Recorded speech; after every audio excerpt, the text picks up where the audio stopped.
राम राम राम हरे हरे हरे कृष्ण कृष्ण कृष्ण हरे हरे हरे राम राम राम हरे हरे हरे कृष्ण कृष्ण कृष्ण कृष्ण हरे हरे हरे राम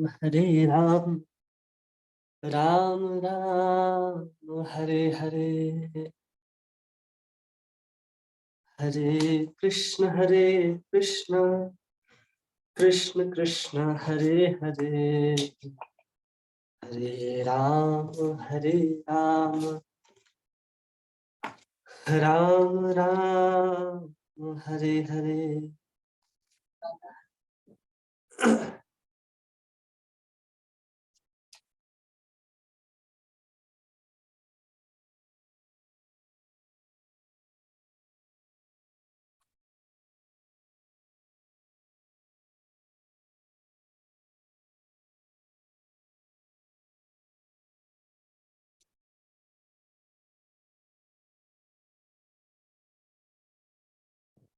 हरे कृष्णा।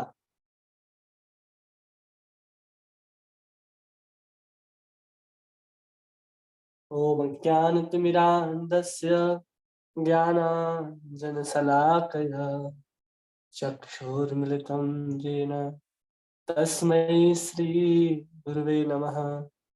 श्रीचैतन्यमनोभीष्टं स्थापितं येन भूतले स्वयं रूप कदा मह्यं ददाति स्वपदान्तिकम्। नमो विष्णुपादाय कृष्णपृष्ठाय भूतले श्रीमते भक्तिवेदान्त स्वामी इति नामिने। नमस्ते सारस्वते देवे गौरवाणी प्रचारिणे निर्विशेष शून्यवादी पाश्चात्य देश तारिणे। जय श्री कृष्ण चैतन्य प्रभु नित्यानंद श्री अद्वैत गदाधर श्रीवासादि गौर भक्तवृंद। हरे कृष्ण कृष्ण कृष्ण हरे हरे हरे राम राम राम हरे हरे। तो आज हम लोग भक्ति सिद्धांत सरस्वती ठाकुर के जीवन चरित्र के ऊपर कुछ चर्चा करने का प्रयास करेंगे, क्योंकि भक्ति सिद्धांत सरस्वती ठाकुर का तिरोभाव तिथि जो है वो कल है और हमारे पूज्य प्रभुपाद जी के भी वो गुरु हैं, मतलब हमारे परम गुरु जी हुए। तो अगर हम लोग उनके बारे में अगर कुछ सुनते हैं समझते हैं तो उनके जीवन चरित्र से हम लोग कुछ देख सकते हैं, सुन सकते हैं कि उन्होंने कितना कुछ किया है हमारे। ऐसे ही वो प्रभुपाद नहीं कहे जाते। एक हमारे प्रभुपाद जो प्रभुपाद जी हैं हमारे भक्ति वेदांत प्रभुपाद, वो अपने गुरु को भी प्रभुपाद कहा करते थे। प्रभुपाद का अर्थ होता है कि जो प्रभु के भगवान श्री कृष्ण के चरणों का पूर्णतः आश्रय जो ग्रहण कर लिया है उसको भी हम लोग प्रभुपाद कहते हैं। इसलिए भक्ति सिद्धांत सरस्वती ठाकुर को भी जो हमारे भक्ति वेदांत प्रभुपाद जी हैं वो भी प्रभुपाद ही कहा करते थे। इसलिए हम अपने प्रभुपाद को भी प्रभुपाद कहते हैं और गुरु जी अपने गुरु जी को भी प्रभुपाद ही कहते थे। इसलिए जब इस्कॉन में प्रभुपाद कहते हैं तो उसका अर्थ होता है कि हम भक्ति वेदांत प्रभुपाद जी की बात कर रहे हैं, और जब मठों में जाएंगे और जब प्रभुपाद जी की बात कहेंगे तो उसका अर्थ होगा कि आप भक्ति सिद्धांत सरस्वती ठाकुर के विषय में बोल रहे हैं। मठ में हमारे प्रभुपाद जी को स्वामी जी कहा जाता है। अगर आप मठ जाते होंगे तो आपको इस चीज की जानकारी होगी। तो हम लोग शुरू करेंगे, उनके जीवन चरित्र को देखेंगे। तो सबसे पहले उनको हम लोग प्रणाम कर लेते हैं। उनका परिणति मंत्र जिनको याद हो तो वो भी बोल सकते हैं, जिनको याद ना हो वो सुने। नमः ओम विष्णु पादाय कृष्ण पृष्ठाय भूतले श्रीमते भक्ति सिद्धांत सरस्वती नामिने श्री व्यासभानवी देवी दयिताय कृपाब्धये कृष्ण संबंध विज्ञान दायिने प्रभवे नमः। माधुर्योज्वल प्रेमाढ्य श्री रूपानुग भक्तिदा श्री गौर करुणा शक्ति विग्रहाय नमोस्तुते। नमस्ते गौरवाणी श्रीमूर्तये दीनतारिणे रूपानुग विरुद्ध अब सिद्धांत ध्वांत हारिणे। तो ये भक्ति सिद्धांत सरस्वती ठाकुर का परिणीति मंत्र है। जैसे हम लोग प्रणाम करते हैं ना, अपने प्रभुपाद जी को हम लोग प्रणाम करते हुए जो मंत्र कहते हैं, तो वही मंत्र यहाँ पर हम लोग भक्ति सिद्धांत सरस्वती ठाकुर के लिए भी कहते हैं। सबको आवाज साफ साफ सुनाई दे रही? जी प्रभु जी, आवाज आ रही है बिल्कुल क्लियर। हाँ, हम लोग इसी मंगलाचरण से ही आरंभ करते हैं, जिसमें प्रभुपाद जी के ही बहुत सारे ऐसे क्रियाओं के साथ उसको प्रणाम किया जा रहा है। जैसे कहते हैं ना, वृषभानवी देवी दयिताय कृपाब्धये। तो ये सब के बारे में यहाँ पर हम लोग थोड़ा थोड़ा चर्चा करते हुए उनके जीवन चरित्र को समझने का प्रयास करेंगे। गुरुवे गौरचंद्राय राधिकाय तदालये कृष्णाय कृष्ण भक्ताय तद्भक्ताय नमो नमः। तो सबसे पहले यहाँ कह रहे हैं कि कृष्ण संबंध विज्ञान दाता, जो कृष्ण और हम जीवों का जो संबंध है उसको जन जन तक पहुंचाने का कार्य बहुत श्रेष्ठता पूर्वक और बहुत दृढ़ता पूर्वक भक्ति सिद्धांत सरस्वती ठाकुर ने किया है अपने जीवन में। और ये भी हम लोग देखते हैं उनके साथ साथ कि जो माधुर्य और उज्जवल रस है, उस रस से जो परिपूर्ण है, वो रूप गोस्वामी के अनुगत रह करके जो भक्ति मिलनी चाहिए हम सबको, वो सब भक्ति हम लोगों को पूर्ण सिद्धांत सहित प्रदान किया है। क्योंकि जब भक्ति सिद्धांत सरस्वती ठाकुर नहीं थे तो बहुत सारे अपवाद चला करते थे। लोग अलग अलग पंथ में जुड़ जाते थे। कोई कहते थे हम इस परंपरा के, हम इस घराने के हैं, हम इसके वंशज हैं, और लोग क्या कर रहे थे, इस परंपरावाद को बढ़ाए जा रहे थे जिसकी कोई सीमा नहीं थी। लोग कहते थे कि हम गौड़ीय हैं, चैतन्य महाप्रभु को मानते हैं, लेकिन आउल बाउल इस तरह के कई सारे अप संप्रदाय उस समय जन्म ले चुके थे। और भक्ति सिद्धांत सरस्वती ठाकुर जो गौरांग महाप्रभु की कृपा शक्ति का ही विग्रह स्वरूप है। यहाँ कहते हैं ना, गौर शक्ति विग्रहाय नमस्तुते। भक्ति सिद्धांत सरस्वती कौन है? तो श्री चैतन्य महाप्रभु की जो कृपा है, वही कृपा शक्ति जो है, वो ऐसा लगता है मानो साक्षात भक्ति सिद्धांत सरस्वती ठाकुर के रूप में ही आविर्भूत हुई हो। और आगे कहते हैं कि मैं उन सरस्वती ठाकुर को पुनः नमस्कार करता हूँ जो गौरवाणी के मूर्तिमान स्वरूप हैं। उन दिनों को तारने के लिए श्रील रूप गोस्वामी द्वारा प्रणीत भक्तिमय सेवा के सिद्धांतों से विरुद्ध कोई कथन सहन नहीं करते थे। कोई अगर रूप गोस्वामी के विरुद्ध कोई सिद्धांत को अगर कहता था तो उसको कभी भी सहन नहीं करते थे।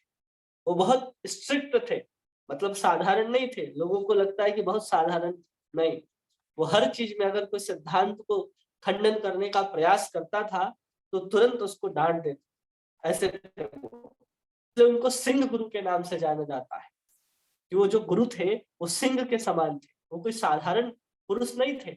वो किसी से भी लड़ जाते थे, किसी से भी भिड़ जाते थे अगर उस सिद्धांत के विरुद्ध कहा जा रहा हो। और ये सब क्यों हुआ? भक्ति विनोद ठाकुर उनके पिता हैं और उनके माता जी का नाम भगवती देवी।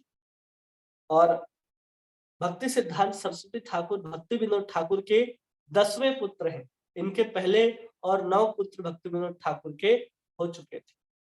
अब 9 पुत्र होने के बाद जब भक्ति विनोद ठाकुर जगन्नाथपुरी में रहा करते थे, जो जगन्नाथ जी के पास हर दिन दर्शन करने के लिए जाते थे, भक्ति विनोद ठाकुर भी जाते थे, उनके संग उनकी अर्धांगिनी पत्नी भी भगवती देवी भी उनके पास जाती थी। लेकिन भक्ति विनोद ठाकुर के मन में एक इच्छा थी कि भगवान की कृपा से अगर भगवान के भेजे हुए कोई पार्षद आए, जो मैं पूरे के पूरे संसार में भक्ति को फैलाना चाहता हूँ, गौरंग महाप्रभु की जो कृपा है, जो अनुकंपा है, उसके नाम की कीर्ति को मैं चारों ओर फैलाना चाहता हूँ, तो ये भगवान के पार्षद के आए बिना संभव नहीं है। ये विनोद भक्ति विनोद ठाकुर जी के अंदर बार बार ये विचार प्रकट होता था। तो उन्होंने विचार किया क्यों ना हम जाकर के जगन्नाथ जी से ही प्रार्थना करें। तब जाकर के वो जगन्नाथ मंदिर में जाएंगे तो वहां एक विग्रह है, विमला माता जी का मंदिर। आप लोग देखे होंगे जब आप परिक्रमा लगाएंगे जगन्नाथ जी के दर्शन करने के बाद जब बाहर निकलेंगे, तो जब आप परिक्रमा लगाएंगे तो आप देखेंगे विमला माता जी का मंदिर है। जो लोग उड़ीसा में रहते होंगे या उसके प्रांत के होंगे वो लोग भली भांति जानते हैं कि वहां एक विमला माता जी का मंदिर है। उसी विमला माता जी के मंदिर में जाकर के जो भगवान जगन्नाथ जी की ही पराशक्ति के स्वरूप हैं, उनसे प्रार्थना करते हैं भक्ति विनोद ठाकुर कि मैं चाहता हूं कि भगवान गौरांग महाप्रभु की कृपा को, चैतन्य महाप्रभु के आंदोलन को सारे विश्व में फैलाना चाहता हूं, और अगर आप कृपा करेंगे तो आप अपने प्रिय पार्षद को हमारे यहाँ अपने पुत्र के रूप में भेज दीजिए। मैं उसके माध्यम से चारों संसार में, चारों जगत में, चारों दिशाओं में क्या करूंगा, उनके द्वारा कृष्ण भक्ति का प्रचार करूंगा। तब जाकर के माघ पंचमी, माघ का महीना होता है, पंचमी तिथि, दिन शुक्रवार के दिन उस समय 1795 शकाब्द चल रहा था, 1795 शकाब्द। शकाब्द और ईस्वी में दोनों में बहुत अंतर होता है। तो हिंदी तारीख के महीने के अनुसार इसको समझते हैं कि माघ महीना था, पंचमी तिथि थी और दिन शुक्रवार था, और शकाब्द जो है वो था 1795। अगर उसको अंग्रेजी महीने के अनुसार हम लोग समझे तो 6 फरवरी 1874, 6 जनवरी 1874 को भक्ति सिद्धांत सरस्वती ठाकुर जी का आविर्भाव हुआ था जगन्नाथपुरी के अंदर। बहुत सुंदर मठ है। अगर आप उस मठ में जाएंगे तो आप आज भी दर्शन कर सकते हैं, जिसको बड़ दंड कहते हैं, जहां जगन्नाथ जी का रथ चलता है ना, उस स्थान को बड़ दंड कहते हैं। और उस बड़ दंड में ही जगन्नाथ जी का रथ चलता है, और कुछ दूर ही चलेंगे, मतलब जगन्नाथ मंदिर से ज्यादा मतलब 600 मीटर होगा।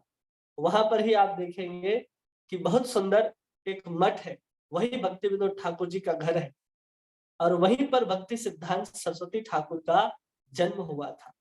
और उनका जन्म कैसे हुआ था कि भक्ति विनोद ठाकुर जी ने विमला जी से प्रार्थना करके मांगा था, इसलिए भक्ति सिद्धांत सरस्वती ठाकुर का बचपन का जो नाम है वो विमला प्रसाद है।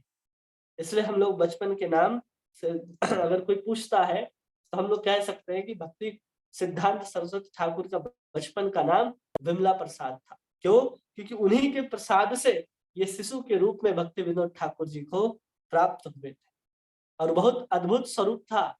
जितने भी उस शिशु को, उस बालक को देखने के लिए भक्ति विनोद ठाकुर के घर में उपस्थित हुए, सब देख करके आश्चर्यचकित हो गए कि जन्म से ही भक्ति सिद्धांत सरस्वती ठाकुर के शरीर के ऊपर जो जनेऊ पहनते हैं उस जनेऊ का निशान बना हुआ। सब आश्चर्यचकित हो गए कि सही में ये विमला जी का प्रसाद ही है। तब जाकर के इतना शुभ चिन्हों के साथ कोई बालक जन्म लिया है।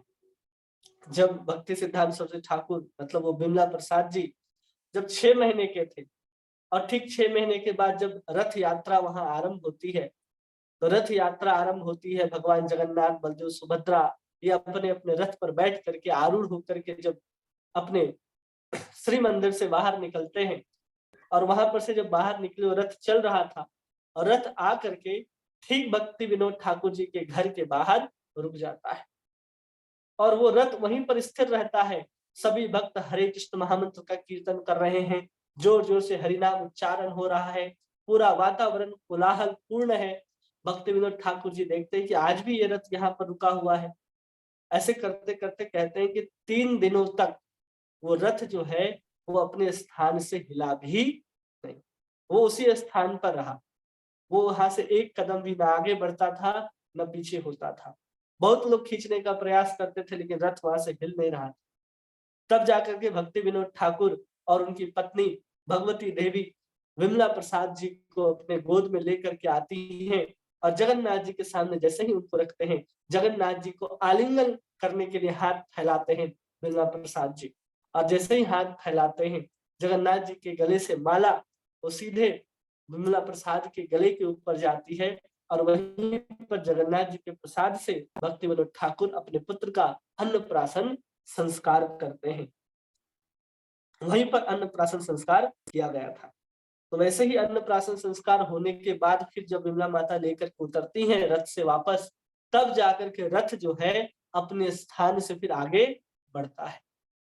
तो इतने दिव्य थे भक्ति सिद्धांत सरस्वती ठाकुर की, जिसके लिए जगन्नाथ जी का भी रथ आकर के उनके घर के बाहर रुक गया और वहां से हिलने के लिए भी तैयार नहीं। ऐसे भक्त हुए भक्ति सिद्धांत सरस्वती ठाकुर। कोई साधारण मनुष्य नहीं रहे होंगे कि स्वयं जगन्नाथ जी 10 महीने के बालक के लिए वहां पर आकर के रुके।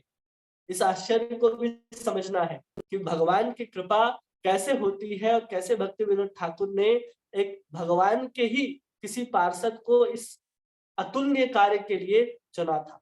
तब जाकर के उनके यहाँ ही उनके ही भेजे हुए पार्षद को भेजा गया, जो विमला प्रसाद के नाम से प्रसिद्ध हुए।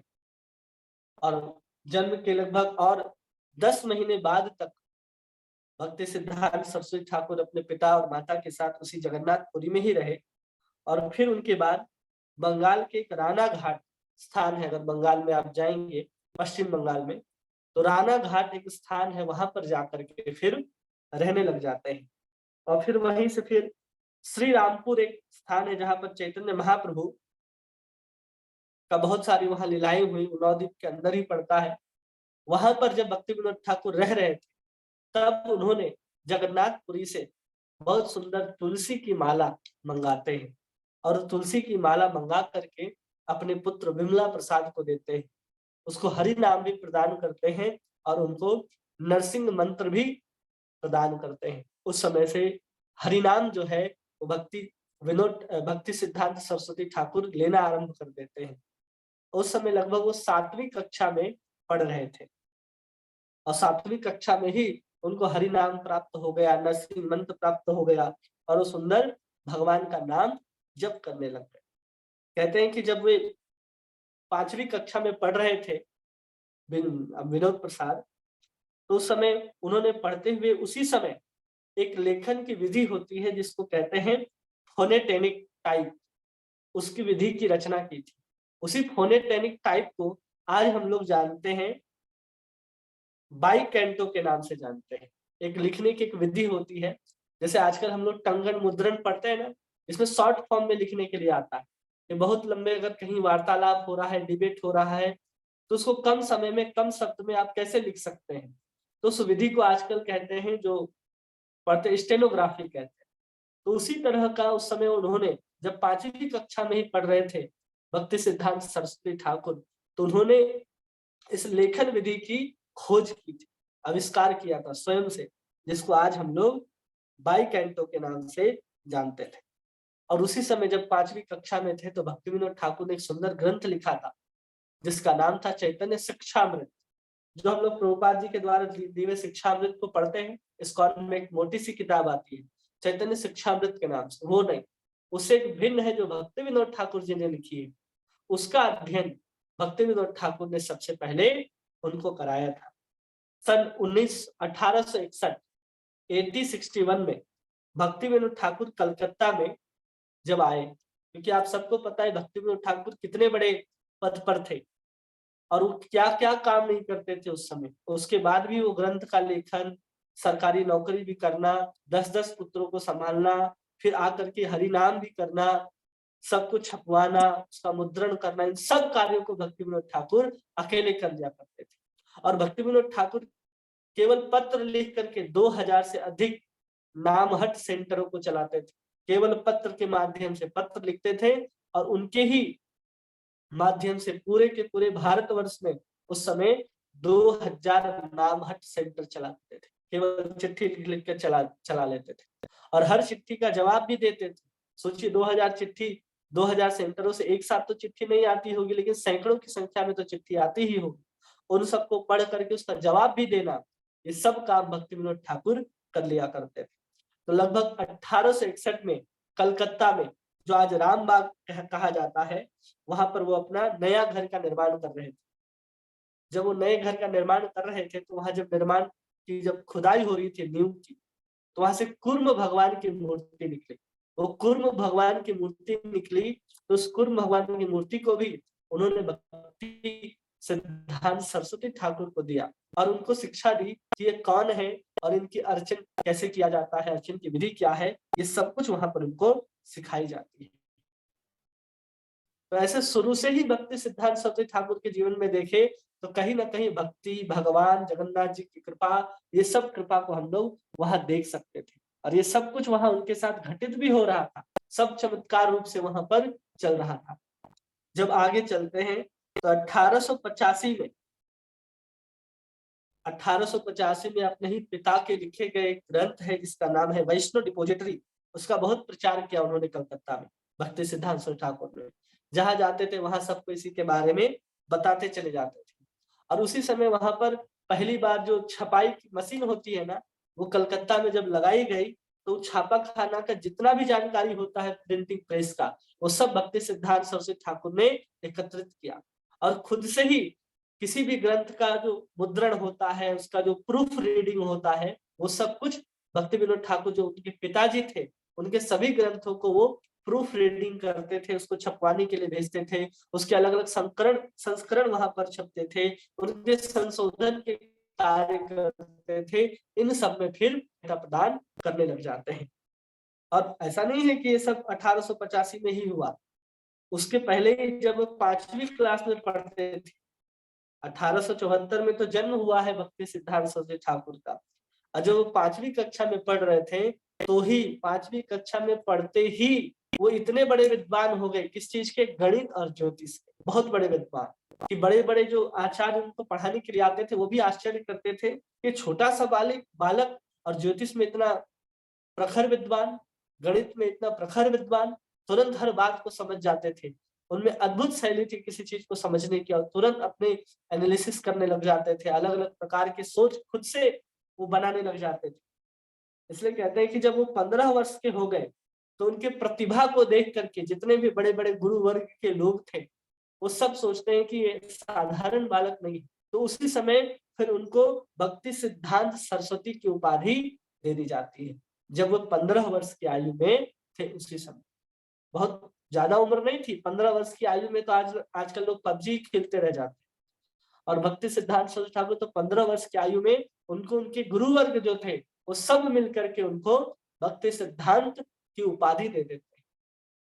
इतने महान, इतने प्रखर थे इन सबको करने में, ये सब करते थे वहां पर, और लोग आश्चर्य करते थे कि छोटा सा बालक इतना सब कुछ कैसे कर लेता है। और 1918 में उन्होंने त्रिदंड संन्यास ले लिया था, अपने गुरु के तस्वीर से उन्होंने 1918 में त्रिदंड संन्यास धारण कर लिया था। कितनी वर्ष की अवस्था रही, 1918 से लेकर के 1874 तक देखे तो 18 वर्ष इधर और इधर लगभग 26 वर्ष, 18 और 26 कितना हुआ, 36 वर्ष की आयु में उन्होंने संन्यास ग्रहण कर लिया था, वो भी त्रिदंड संन्यास। बहुत सुंदर सुंदर, जब भक्ति विनोद ठाकुर जब प्रचार के कार्यों में लगे रहते थे इतने व्यस्त होने के बाद भी, तो वहां अलग अलग स्थानों पर वैष्णव सभा लगा करती थी हर रविवार के दिन, और उस वैष्णव सभा में भक्ति विनोद ठाकुर भक्ति रसामृत सिंधु के ऊपर चर्चा किया करते थे, शास्त्रार्थ किया करते थे सबके बीच में। तो शास्त्रार्थ को अपने पिताजी के साथ भक्ति सिद्धांत सरस्वती ठाकुर भी वहां पर सुनने के लिए जाया करते थे और बहुत मन लगा करके सुना करते थे। सुन सुन करके उन्होंने इतना सारा ज्ञान अर्जित कर लिया और अपने ही पिता के लिखे गए सभी ग्रंथों को उन्होंने पढ़ा। इनके पिताजी के ग्रंथ जो थे इतने दिव्य, इतने अद्भुत होते थे कि लगभग उन्होंने 100 से अधिक ग्रंथों को लेखन किया है, जो आज कहीं उपलब्ध भी हैं और कुछ ग्रंथ आज हमें देखने को भी नहीं मिलते हैं। वो सब ग्रंथों का अध्ययन भक्ति सिद्धांत सरस्वती ठाकुर ने कर लिया था, और पिता के मुख से जब शास्त्रार्थ होता था, भक्ति विनोद ठाकुर जब कहते थे तो वहां पर उपस्थित होकर के अपने पिता के मुख से श्रवण करते थे उस शास्त्रार्थ को, और उसको सुनते सुनते उनकी जो रुचि है वो जड़ विद्या के प्रति समाप्त हो गई कि हम इस भौतिक विद्या को नहीं पढ़ना चाहते। उन्होंने पढ़ना ही छोड़ दिया कि हमें पढ़ना ही नहीं, अगर हम इस चीज को पढ़ेंगे तो लोग क्या करेंगे, हम भौतिक विद्या को अगर अध्ययन करेंगे, ठीक से अगर मन लगा करके पढ़ेंगे, तो जब वो अपने ही बायोग्राफी लिखते हैं अपने ही बारे में जब लिखते हैं भक्ति सिद्धांत सरस्वती ठाकुर, तो कहते हैं कि मैंने इसलिए पढ़ाई छोड़ दी क्योंकि अगर मैं पढ़ाई करता तो जितने भी हमारे माता-पिता हैं या अन्य समाज है, वो मुझे क्या करता कि संसार के ही कार्यों में लगा देता कि देखता है ये तो बहुत विद्वान है, ये तो बहुत पढ़े-लिखे हैं। तो उन्होंने धीरे-धीरे उससे अरुचि उत्पन्न कर ली। वो 1885 1892 में उन्होंने संस्कृत विश्वविद्यालय में दाखिला लिया था और उन्होंने देखा कि अगर हम यहाँ पढ़ करके बहुत बड़े विद्वान होते तो हमें संसार के कामों में लगा दिया जाएगा। वो नहीं चाहते थे कि हम संसार के कामों में इतना उलझें, इसलिए उन्होंने इस काम को छोड़ दिया। वो पढ़ाई ही छोड़ दिया उन्होंने कि हमें जड़ विद्या अध्ययन ही नहीं करना है। जब वो अध्ययन कर रहे थे संस्कृत महाविद्यालय में, तो उसी समय उन्होंने सूर्य सिद्धांत नामक एक ग्रंथ की रचना की थी और उसको प्रकाशित भी कर दिया था, अध्ययन काल में ही। उसी समय एक सभा चलती थी वहाँ पर, उस सभा में बहुत सारे बड़े-बड़े विद्वान, बड़े-बड़े नौजवान लोग एकत्रित हुआ करते थे। जब वहाँ एकत्रित हुआ करते थे, तो वहाँ उस असेंबली का नाम था अगस्त असेंबली। उस अगस्त असेंबली का नियम था कि जो कोई उसमें शामिल होता है उसे ब्रह्मचर्य का व्रत लेना पड़ता है। तो उस सभा में भक्ति सिद्धांत सरस्वती ठाकुर पहुंच जाते हैं और उस अगस्त असेंबली में वो भी आजीवन ब्रह्मचर्य व्रत पालन का वचन ले लेते हैं। उस अगस्त असेंबली में सन 1891 में उन्होंने ब्रह्मचर्य व्रत करने का दृढ़ निश्चय कर लिया था और फिर धीरे-धीरे उन्होंने क्या किया, इन सबके जड़ विद्याओं का जो अध्ययन करते थे, जो संस्कृत महाविद्यालय में उन्होंने दाखिला लिया था 1991 से लेकर के 1998 तक उन्होंने अध्ययन भी किया, लेकिन उसके बाद उन्होंने संस्कृत महाविद्यालय को छोड़ दिया। जब वो संस्कृत महाविद्यालय में पढ़ते थे तो वर्णन आता है कि जो सिद्धांत कौमुदी होती है, जो संस्कृत पढ़ते होंगे उसको ज्ञान होगा कि ग्रंथ है, पुस्तक है जिसको नाम कहते हैं सिद्धांत कौमुदी। उस सिद्धांत कौमुदी के सभी सूत्रों को एक-एक करके याद कर लिया था उसने और बहुत कठिन विषय है कि कोई अगर सिद्धांत कौमुदी के सूत्रों को याद कर ले, तो उसे बहुत बड़ा विद्वान आज भी समझा जाता है। तो सोचिए उस समय उन्होंने संस्कृत अध्ययन करते-करते 1998 में ही सब कुछ याद कर लिया था। और जब वहाँ अध्ययन करते थे तो बड़े-बड़े स्कॉलर्स आकर के उनको पढ़ाया करते थे। सभी छात्र एक साथ बैठा करते थे। तो वहाँ जो उदाहरण दिए जाते थे, जो शिक्षा दिए जाते थे, उसमें भौतिक जीवन को जीने के लिए बहुत जोर लगाया जाता था। तो उन्होंने एक बार प्रतिवाद कर दिया, विरोध कर दिया अपने अध्यापक के साथ कि जो मेरा जीवन है वो हरि भजन के लिए है, मैं इसको संसार के लिए नहीं लगा सकता हूँ। उनकी एक बात बहुत अच्छी लगती है हमें कि वो क्या कहते हैं भक्ति सिद्धांत सरस्वती ठाकुर कि हमें संसार में रह करके ईंटा और पत्थर का इंजीनियर नहीं बनना है कि ईंटा और पत्थर को हम कैसे सजा सके तो हमारा घर बन जाए, मकान बन जाए। हमारा जीवन तो चैतन्य महाप्रभु की शिक्षाओं को आगे बढ़ाना है। चैतन्य महाप्रभु की शिक्षाओं का उपदेश ही दूसरों को देना है। इसलिए हमारा जन्म हुआ है, न कि हम पत्थर और ईंटों के साथ खेलते रहें और उसमें अपने जीवन को व्यर्थ बनाएं। इसलिए हमारा जन्म नहीं हुआ है। ये भक्ति सिद्धांत सरस्वती ठाकुर कहा करते थे। इसलिए जब उन्होंने प्रतिवाद कर दिया कि मेरा जीवन तो हरि भजन के लिए है, उस समय उनके अध्यापक थे, उनका नाम था बापू शास्त्री जी, बहुत बड़े विद्वान थे, वही उनको संस्कृत के व्याकरण की शिक्षा देते थे। तब जाकर के उन्होंने जो जगत की जो शिक्षा है उसका परित्याग कर दिया कि अगर हम मन लगा करके पढ़ेंगे तो हमें गृहस्थ आश्रम में जाना पड़ेगा। इसलिए उन्होंने उसका परित्याग कर दिया, पढ़ाई छोड़ दी और फिर उन्होंने सोचा कि अपनी आजीविका के लिए क्या किया जाए। तो उस समय त्रिपुरा चले जाते हैं और त्रिपुरा में जो अलग-अलग राजवंश हुआ करते थे, उन राजाओं की जीवनी लिखी जा रही।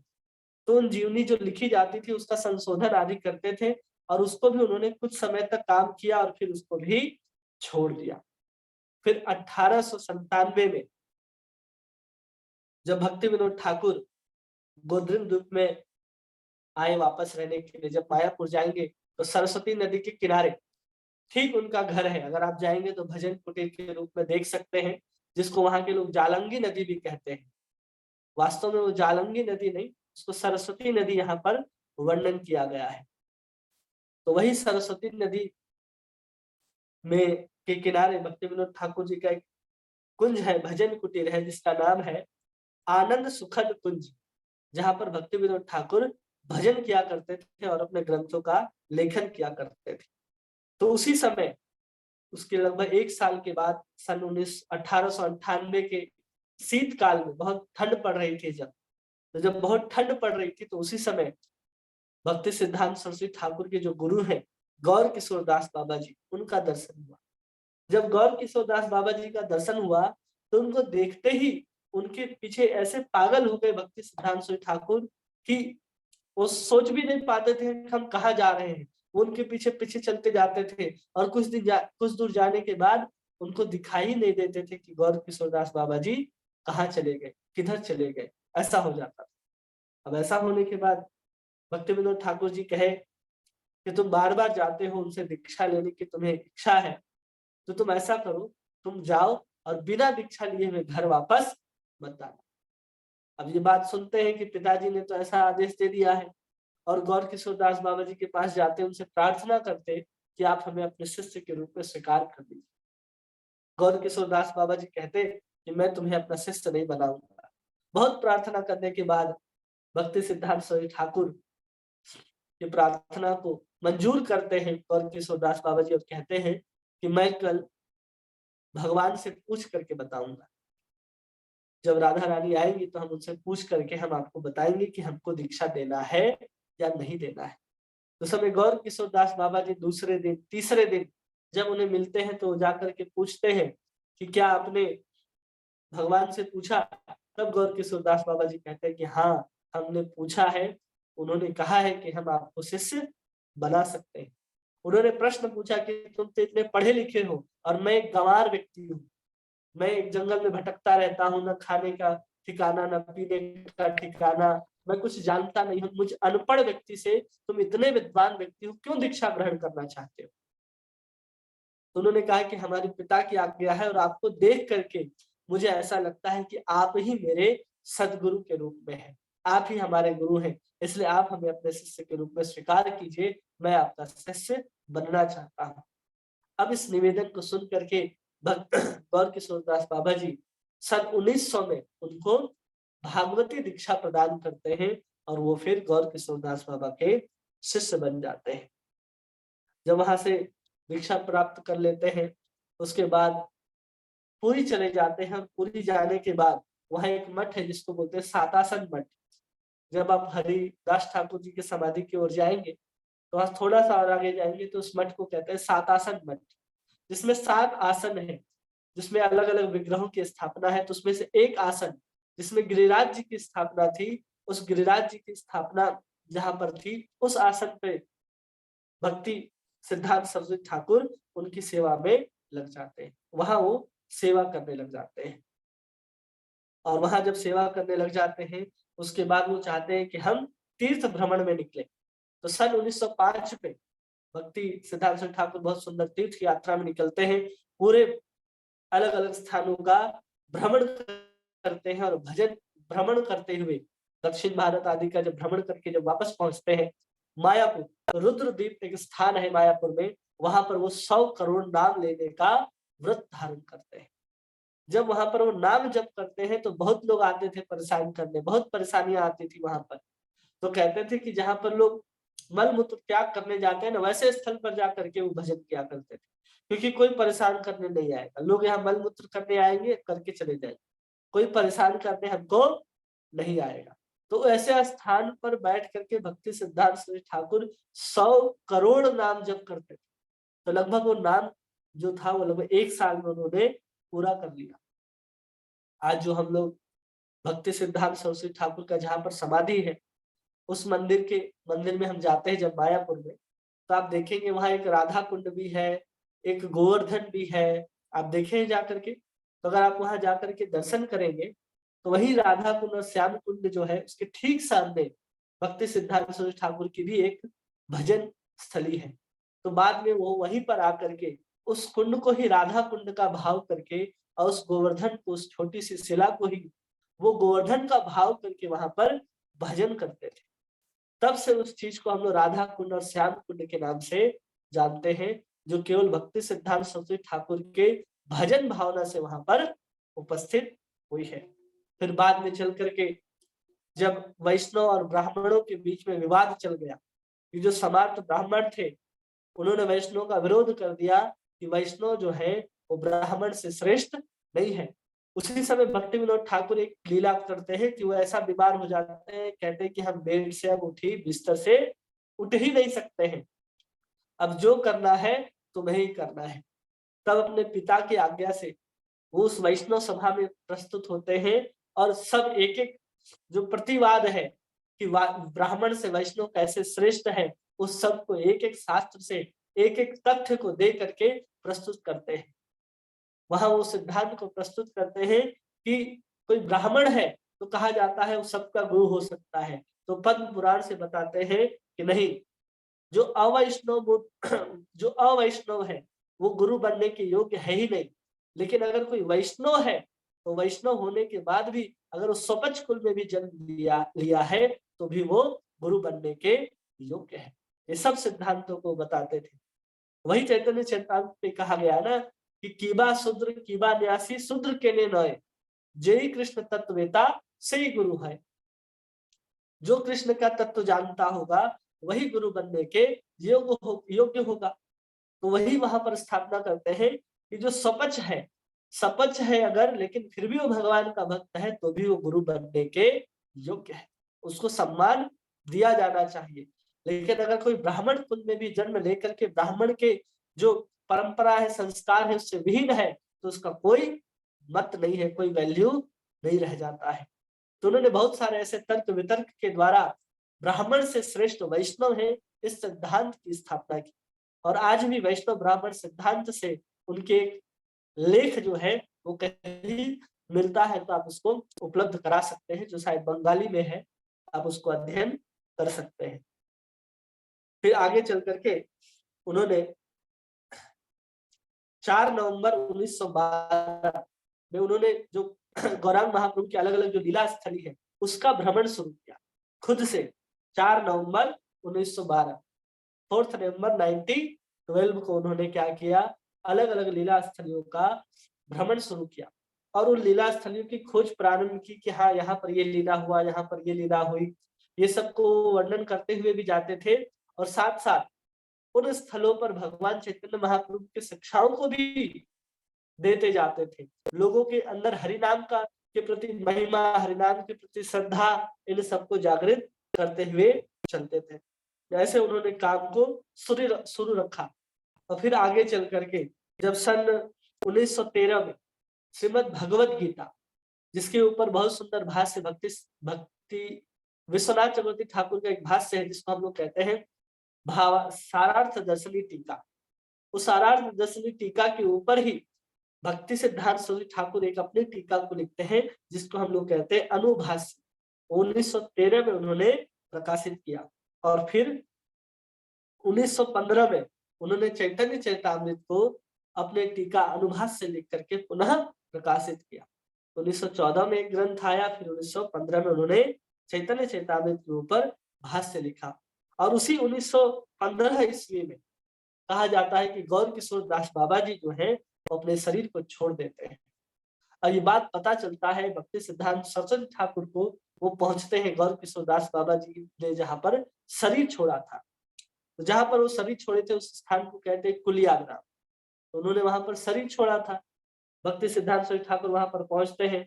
गौर किशोर दास बाबा के अन्य बहुत सारे शिष्य होते हैं, सब कहने लग जाते हैं कि हम लेकर के जाएंगे, हम समाधि बनाएंगे, हम अपने यहाँ रखेंगे, हम ऐसे करेंगे, हम वैसे करेंगे। भक्ति सिद्धांत सरस्वती ठाकुर ये कहते हैं कि ये बताओ, तुम में से अगर कोई आजीवन ब्रह्मचारी है तो तुम इनके शरीर को लेकर के जा सकते हो। जैसे ही उन्होंने कहा कि जो आजीवन ब्रह्मचारी है, नैष्ठिक ब्रह्मचारी है, वही गौर किशोर दास बाबा के शरीर को स्पर्श कर सकता है, तो सब घबरा जाते हैं कि अरे ऐसा कैसे होगा। सब अपना सर नीचे झुका लेते हैं कि कोई आजीवन ब्रह्मचारी नहीं है, तो अब क्या किया जाए। तब आगे चल करके कहते हैं कि चलो कोई आजीवन ब्रह्मचारी ना हो, जो पिछले 20 सालों से ब्रह्मचारी हो, वो भक्ति गौर किशोर दास बाबा जी के शरीर को हाथ लगा सकता है। सबका सर अभी भी नीचे है, कोई सर उठा ही नहीं रहा है। तो कहते हैं चलो कोई 10 साल से अगर ब्रह्मचर्य का पालन कर रहा है तो लेकर के जा सकता है। फिर भी सर सभी शिष्यों का सर जो है वो नीचे झुका ही हुआ है। वो कहते हैं चलो 1 साल से भी अगर कोई ब्रह्मचर्य का पालन कर रहा है तो ले जाए। फिर भी सब शिष्यों का सर जो है झुका ही रहता है। फिर कहते हैं चलो कल तक अगर किसी ने कल तक से आज तक भी अगर ब्रह्मचर्य का पालन किया है, नैष्टिक ब्रह्मचर्य का, जिसमें 8 प्रकार के ब्रह्मचर्य होते हैं कि मन के द्वारा भी किसी स्त्री से संग करने का विचार मन में नहीं आना, यहाँ तक भी अगर किसी ने पालन किया है या किसी स्त्री से गुप्त संभाषण भी नहीं किया है, किसी स्त्री के विषय में गलत विचार गलत धारणा भी नहीं लाई है, तब जाकर के वो हमारे गुरु को स्पर्श कर सकता है। अभी भी किसी का सर नहीं उठता, कोई 1 दिन का भी ब्रह्मचर्य पालन करने वाला व्यक्ति नहीं था। गौर किशोर दास बाबा उनको उठाते हैं, शरीर को ले करके जाते हैं, उसी कुलिया ग्राम में सुंदर समाधि को बनाते हैं और समाधि मंदिर की स्थापना करते हैं। तो ऐसे थे भक्ति सिद्धांत सरस्वती ठाकुर, जो नैष्टिक ब्रह्मचारी थे।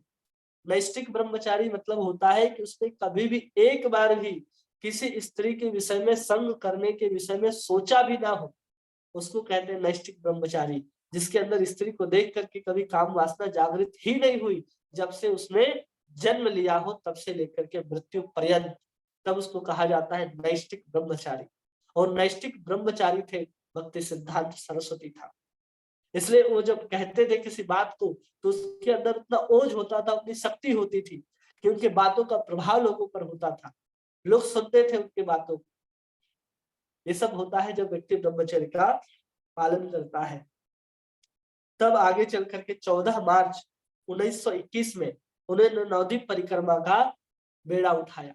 इस पूरे के पूरे जितने भी भक्त होते थे सबको एकत्रित करके अपने पार्षदों सहित भक्ति सिद्धांत सरस्वती ठाकुर अलग अलग लीला स्थलियों में भ्रमण कराते थे लोगों को कि ये स्थान पर ये हुआ है, ये सब कुछ हुआ है। तो ऐसे ही उन्होंने भ्रमण कराते थे अलग अलग स्थान पर। तो पहली बार भक्ति सिद्धांत सरस्वती ठाकुर ने परिक्रमा कब शुरू की है? 14 मार्च 1921 में। और सबसे पहले परिक्रमा किसने लगाई है? जीव गोस्वामी ने लगाई है। किनकी कृपा से? नित्यानंद प्रभु की कृपा से। और उसके बाद 13 अक्टूबर 1921 में उन्होंने माधव गौड़िया मठ की स्थापना की और 31 अक्टूबर को वहां पर वो विग्रह की स्थापना करते हैं। जहाँ चंपाहाटी है, अगर आप जाएंगे मोद्रुम द्वीप, उस मोद्रुम द्वीप के थोड़ा सा आगे जाएंगे तो चंपाहाटी है, जहां पर गीत गोविंद की रचना हुई थी। वहां पर गौर गदाधर विग्रह की सेवा होती थी जो बहुत सालों से बंद हो गई थी। तो फिर वहां पुनः जाकर के गौर गदाधर की जो विग्रह की जो सेवा थी उसको पुनः आरंभ कराते हैं। जैसे हम लोग गौर निताई की सेवा करते हैं ना, गौर निताई मतलब कौन? कृष्ण और बलराम। और गौर गदाधर मतलब राधा और कृष्ण। गदाधर कौन है? स्वयं राधा रानी है। तो जहां पर सेवा होती थी गौर गदाधर जी की सेवा होती थी। भक्ति विनोद ठाकुर के जब घर में जाएंगे गोद्रुम द्वीप में तो वहां भी देखेंगे जो विग्रह स्थापित है वो गौर गदाधर का ही विग्रह है। भक्ति विनोद ठाकुर गौर गदाधर के विग्रह की ही सेवा करते थे। और चंपाहाटी में भी गौर गदाधर की सेवा होती थी। तो बहुत सालों से नवद्वीप के अंदर गौर गदाधर को कोई जानता ही नहीं था, सेवा ही नहीं चल रहा था। तो उन्होंने पुनः वहां पर गौर गदाधर की स्थापना करके वहां की पूजा जो सेवा जो थी वो लुप्त हो गई थी, उसकी स्थापना कराई। और फिर मोद्रुम द्वीप जहाँ वृंदावन दास ठाकुर का जन्म स्थली है, जहाँ पर उनका घर है, वहां पर उन्होंने छत्र की स्थापना कराई ताकि पता चले कि स्थली कौन है, ये स्थली क्या है। तो ऐसे वो अनेक कार्यों में लगे रहते थे। उसी समय उन्होंने जन्मादस्य जो भागवतम का पहला श्लोक है उसमें जो पहला शब्द है जन्माद्यस्य, उसकी 30 प्रकार से व्याख्या की थी और उसको प्रकाशित कराया था। फिर आगे बहुत साल जब 1912 तक 1914 तक ऐसे ही चलता रहा तो उन्होंने वेद व्यास की एक वाणी पढ़ी। वेद व्यास जी कहते हैं कि धृत काले पुरुषोत्तमा, मतलब कि आगे चल करके पूरे ब्रह्मांड में पूरे विश्व में अगर वैष्णव धर्म का प्रचार होगा तो कहां से होगा? उत्कल प्रदेश से, मतलब उड़ीसा राज्य से ही होगा। जब उनको ये बात पता चला कि पूरे के पूरे राज्य में हर जगह अगर वैष्णव धर्म का अगर प्रचार करना है तो वो स्थान वेद व्यास जी के द्वारा ही कहा गया है कि वो मात्र उड़ीसा ही होगा जहां से पूरे के पूरे संसार में हरि नाम का प्रचार होगा। तब जाकर के उन्होंने क्या किया कि उस उत्कल देश में ही, वहां पर जगन्नाथपुरी में ही वो एक मठ की स्थापना करते हैं, जिसको हम लोग पुरुषोत्तम मठ के नाम से जानते हैं, जिसकी स्थापना वो 9 जून 1992 में करते हैं। 9 जून 1922 1922 में वो वहां पर करते हैं। फिर आगे चल करके वो अनेक अनेक गौड़िया मठ की स्थापना करते जाते हैं। 19 जून 1922 को भी अनेक गौड़िया मठ की स्थापना करते हैं।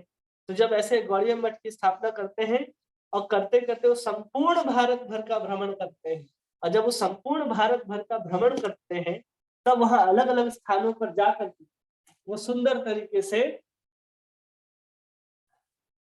अलग अलग गौड़िया मठ का स्थापना करते हैं। पूरे भारत में उन्होंने 64 गौड़िया मठ की स्थापना की। सबसे पहले उन्होंने कहा किया, पुरी में ही, जगन्नाथपुरी में ही एक मठ की स्थापना की 9 जून 1922 में। और फिर वो आए वृंदावन की यात्रा करने के लिए। भक्ति सिद्धांत सरस्वती ठाकुर निकल पड़ते हैं, और जब भक्ति सिद्धांत सरस्वती ठाकुर यात्रा के लिए निकलते हैं तो वो व्रज वृंदावन में पहुंचते हैं। वहां राधा कुंड पहुंचते हैं। राधा कुंड जब पहुंचते हैं, फिर राधा कुंड में सुंदर परिक्रमा करते हैं। फिर वहां से सीधे वो बांग्लादेश चले जाते हैं। फिर वहां जाकर के वैष्णव धर्म का प्रचार करते हैं। और फिर जाकर के 2 मार्च 1923 जो चैतन्य गौड़िया मठ हम लोग देखते हैं कहाँ पर है, मायापुर में, उसकी स्थापना करते हैं, जहां पर श्री श्री गंधर्विका गिरधारी जी का विग्रह है। अगर आप मायापुर जाएंगे तो वहां पर जो विग्रह है, जहां पर भक्ति सिद्धांत सरस्वती ठाकुर जी का जो समाधि स्थल है, वहां पर जो विग्रह है उनका नाम है श्री श्री राधा गंधर्विका गिरधारी। उसकी स्थापना चैतन्य मठ के रूप में करते हैं। फिर वही आगे 1923 में वो पहली बार व्यास पूजा भक्ति सिद्धांत सरस्वती ठाकुर की मनाई जाती है। 1924 में वो श्रीमद् भागवत को प्रकाशित करते हैं, उसके ऊपर टीका लिखते हैं। फिर 16 दिसंबर को वो विश्वनाथ चक्रवर्ती ठाकुर के लिखे गए अलग अलग सिद्धांतों को लेकर के काशी विश्वनाथ पहुंचते हैं, और काशी विश्वनाथ महाविद्यालय में भी वो अपना संबोधन देते हैं। और 29 जनवरी 1925 में जो कोल द्वीप में उन्होंने अपने गुरु की जो समाधि बनाई थी, वो गंगा के कटाव के कारण धीरे धीरे गंगा में जा रहा था। तो पुनः कोल द्वीप से अपने गुरु के समाधि को उठा करके अपने ही समाधि के निकट आप राधा कुंड जाएंगे, मायापुर में स्थित, तो आप वहां पर गौर किशोर दास बाबा जी की समाधि देख सकते हैं, जो पुनः उन्होंने वहां से स्थापित कराया था। और फिर 1926 में वो पूरे भारत के भ्रमण में पुनः निकलते हैं। तब अलग अलग देश प्रदेश प्रांतों में जाकर के अलग अलग स्थानों पर अलग अलग लोगों से मिल करके वहां गौड़िया मठ की स्थापना कराना, वहां अलग अलग तरह के जो संस्थाएं हैं उसको चलाने के लिए प्रेरित करना, जिससे चैतन्य महाप्रभु के जो आंदोलन है उसमें बढ़ चढ़ करके लोग भाग ले सके। ये सब वहां पर वे पुनः शुरू करवाते हैं। और ब्रज मंडल में जब वो पहुंचते हैं, लगभग 1932 में दोबारा आते हैं। जब 1932 में आते हैं दोबारा, तो राधा कुंड और श्याम कुंड के दोनों के बीच में जो संगम है, वहां पर बैठ करके सभी साधु संतों को उपदेशामृत का उपदेश देते हैं। और उसी के बाद जब उपदेशामृत का उपदेश देते हैं राधा कुंड में बैठ करके, उसके बाद अपने अपने जो शिष्य थे, किसी को यूरोप भेजते हैं, किसी को जर्मनी भेजते हैं, किसी को बंबई भेजते हैं। तो ऐसे अलग अलग स्थानों पर भेज भेज करके वह गौड़िया मठ की स्थापना और चैतन्य महाप्रभु के आंदोलन को प्रसारित करने के लिए प्रेरित करते रहते हैं। तो ऐसे उन्होंने बहुत सुंदर सुंदर कार्य किए अपने जीवन में। और फिर पौष मास के कृष्ण पक्ष के चतुर्थी को वे संसार से हम लोगों को छोड़ करके भगवान की नित्य लीला में प्रविष्ट हो जाते हैं। तो हमने संक्षेप में कुछ आपको बताने का प्रयास किया कि भक्ति सिद्धांत सरस्वती ठाकुर कौन है, कितना अद्भुत उनका स्वरूप है। तो ये हम लोगों ने शॉर्ट में समझाने का प्रयास किया। अगर उनको देखेंगे तो जैसे प्रभुपाद लीलामृत है ना 2 वॉल्यूम में, वैसे भी उनका ही जीवन चरित्र है, जिसको हम लोग बहुत विस्तार से अध्ययन कर सकते हैं। तो 1 घंटे में जितना संक्षेप में हम बता सकते थे, हमने आपको बताने का प्रयास किया। किसी का कोई प्रश्न है जो पूछना चाहते हैं, पूछिए। बहुत सुंदर प्रभु जी, अति सुंदर, बहुत अच्छा बताया आपने। हरे कृष्ण प्रभु जी। हरे कृष्णा। प्रभु जी, मैं एक भाव शेयर करना चाहती हूँ, क्वेश्चन तो नहीं है, कर सकते हैं क्या? हाँ, बोलिए। जैसे आपने बताया था ना कि जगन्नाथ जी का जो रथ है वो शीला भक्ति सिद्धांत सरस्वती जी के घर के आगे रुक गया और 3 दिन वहाँ रुका रहा वो। हाँ, तो उसमें हमारे गुरुवर्ग एक भाव देते हैं कि शीला भक्ति सिद्धांत सरस्वती महाराज जी कौन है? नयन मंजरी हैं वो स्वयं ना। हाँ, नयन मन। तो जब राधा रानी जब भगवान को देखती है, तो राधा हुँ, रानी जब भगवान को देखती है, मतलब राधा रानी क्योंकि राधा रानी के हर स्वरूप ने एक मंजरी का रूप लिया हुआ है। तो हाँ, राधा रानी के नयन मतलब जब भगवान की तरफ होते हैं, जब भगवान को वो देखती है, तो वो एक श्लोक है ना कि भगवान का सारा जो पीताम्बर है वो नीचे गिरने लग जाता है, उनकी माला हाँ। नीचे गिरने लग जाती है। हुँ, तो उनके सखा कहते हैं, अरे संभाल संभाल अपने को। तो यहाँ पे ये भाव दिया है गुरुवर्ग ने कि जब नयन मंजरी जगन्नाथ जी के सामने आई, मतलब कृष्ण हाँ, भगवान के सामने जब राधा रानी आई, तो उनकी माला हुँ, को तो गिरना ही था, उनकी माला हाँ, उनके ऊपर। तो ऐसे ही एक गुरुवर्ग का भाव है, मुझे स्मरण हो गया तो मैंने थोड़ा वो शेयर करने का ट्राई किया। हरी बोल। हरि बोल। और किन्हीं का कोई भाव जो आप कहना चाहते हैं? हरे कृष्णा प्रभु जी, दंडवत प्रणाम। हरे कृष्णा, दंडवत प्रणाम। प्रभु जी, भक्ति सिद्धांत ठाकुर जी के और प्रभुपाद जी का कब भेंट हुआ था? 1922 में जब राधा कुंड पहुंचे थे, उस समय मुलाकात हुआ था। 1922 में। अच्छा। राधा कुंड में हुआ था। उसके पहले एक मित्र के द्वारा प्रभुपाद जी को मिलाए गए थे कलकत्ता में, प्रभुपाद जी के द्वारा। जी, 2 ही बार मिले थे ना? उससे हाँ, 2 ज्यादा बार, नहीं। एक बार प्रवचन सुनने के लिए गए थे और दूसरी बार राधा कुंड में मिले थे। अच्छा। प्रभु जी, जो भक्ति विनोद ठाकुर जी, उनके पिता, उन्होंने ही मायापुर मंदिर का मतलब निर्माण किया है ना? मतलब जो जन्म स्थली जो आज हम लोग दर्शन हाँ। करते हैं चैतन्य मठ के नाम से, क्या बोलते हैं, जो जन्म स्थली है जहाँ पर नीम का पेड़ है, वहां पर योगपीठ, योगपीठ में जो मंदिर है उसकी स्थापना भक्ति विनोद ठाकुर ने ही की है कि हाँ, यही जन्म स्थली है भगवान का। जी। हाँ। और किन्हीं का कोई प्रश्न?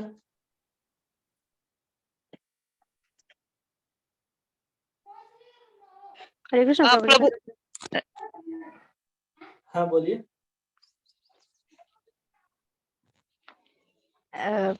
प्रभु जी, प्रभुपाद जी ही उनके पहले ऐसे शिष्य थे क्या जो मतलब बाहर गए थे प्रीचिंग करने के लिए, या नहीं, फिर उनके नहीं। पहले? तो उनके बहुत सारे शिष्य थे जो पहले विदेश में प्रचार करने के लिए गए थे, जो भक्ति सिद्धांत सरस्वती ठाकुर ने भेजे थे, पहले ही भेजे थे। बाद में फिर जब वो भक्ति वेदांत प्रभुपाद से मिलते हैं तो उनको कहते हैं कि तुम अंग्रेजी भाषा में वहां प्रचार करो, तुम पढ़े लिखे हो। तब उनकी आज्ञा से लेकर के फिर 1969 में फिर प्रभुपाद जी विदेश जाते हैं, फिर वहां जाकर के इस आंदोलन को आगे बढ़ाते हैं। उसके पहले भी बहुत सारे शिष्य गए थे, उन्होंने भी वहां प्रचार के कार्य को किया था, क्योंकि वहां जब प्रभुपाद पहुंचते हैं तो उनके पहले ही भक्ति विनोद ठाकुर का लिखा हुआ जो ग्रंथ है वो विदेश की एक लाइब्रेरी में प्रभुपाद जी को मिलता है। इससे पता चलता है कि प्रभुपाद भक्ति विनोद ठाकुर जी जो है वो पहले ही उनके लिखे ग्रंथ वहां पर पहुंच गए थे, लोग पढ़ा करते थे, लोग जानते थे।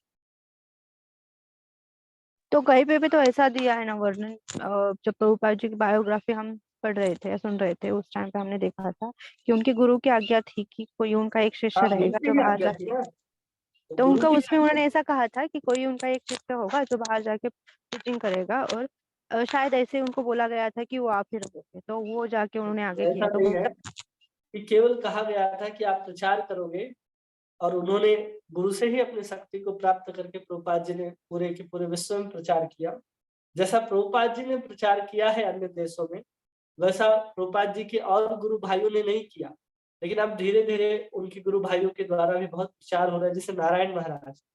नारायण महाराज जी ने भी बहुत प्रचार किया और उन्होंने ही सहायता की प्रभुपाद जी को भी वहाँ प्रचार करने में। पूरी बायोग्राफी को अगर हम लोग पढ़ेंगे तो हम लोग देख सकते हैं उसमें। तो केवल वही शिष्य होंगे ऐसा तो नहीं लिखा गया, लेकिन उन्होंने ही इस कार्य को इतना अतुलनीय ढंग से करके दिखाया कि पूरा संसार जो है आज हरे कृष्ण महामंत्र ले रहा है।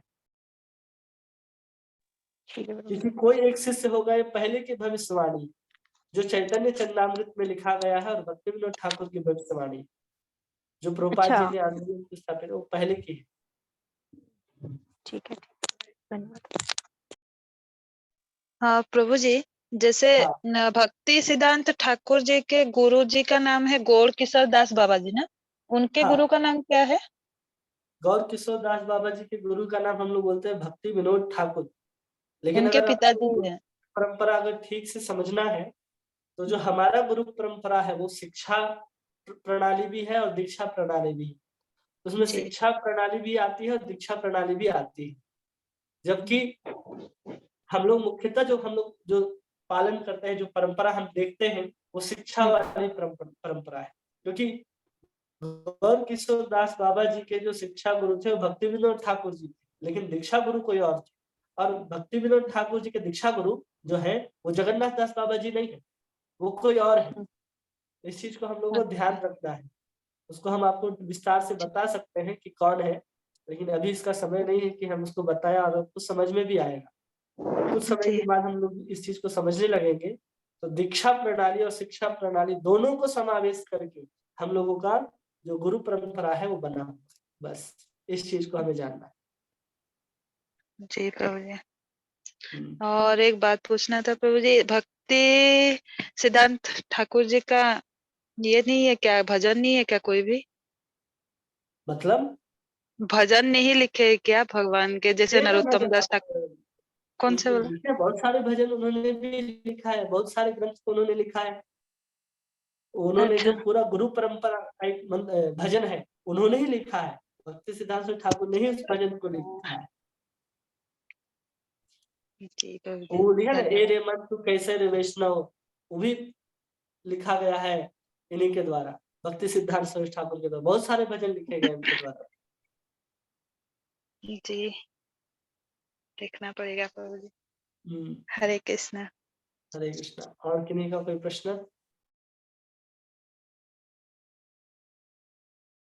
हरे कृष्ण प्रभु जी, दंडवत प्रणाम। दंडवत प्रणाम।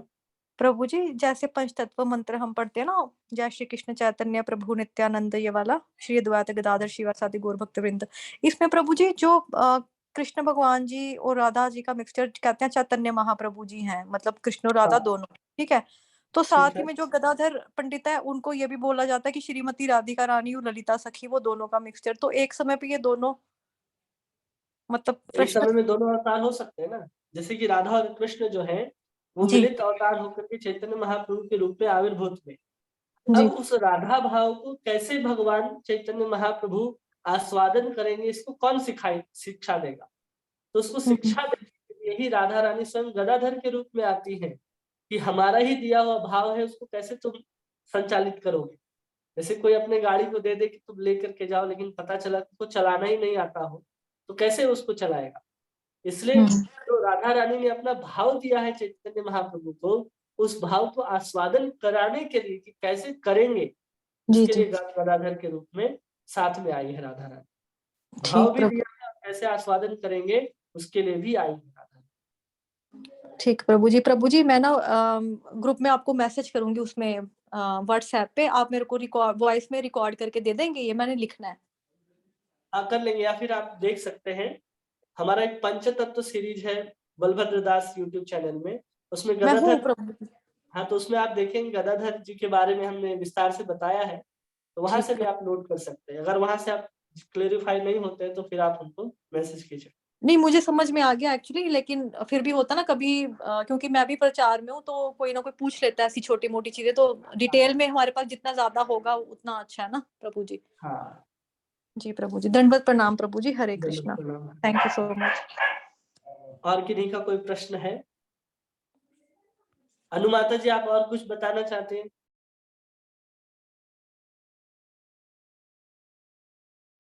हरे कृष्ण प्रभु जी, दंडवत प्रणाम। दंडवत प्रणाम। और कुछ बताना चाहते हैं?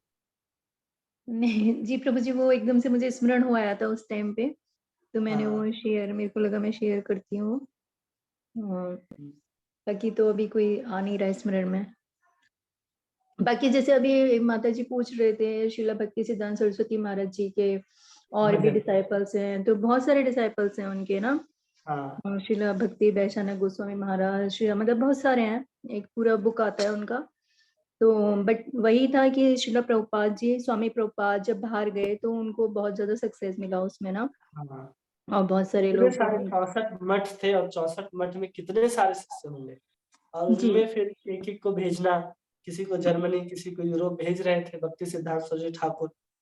हाँ जी हाँ जी बहुत सारे लोगों ने प्रचार भी किया और बहुत सारे मठ भी पहले से भी उपस्थित थे। जब प्रभुपाद जी गए तो इतना प्रचार तो नहीं था, लेकिन जी प्रभुपाद जी के जाने के बाद ही वो विस्तार से बहुत बड़ा रूप धारण करता है प्रचार का।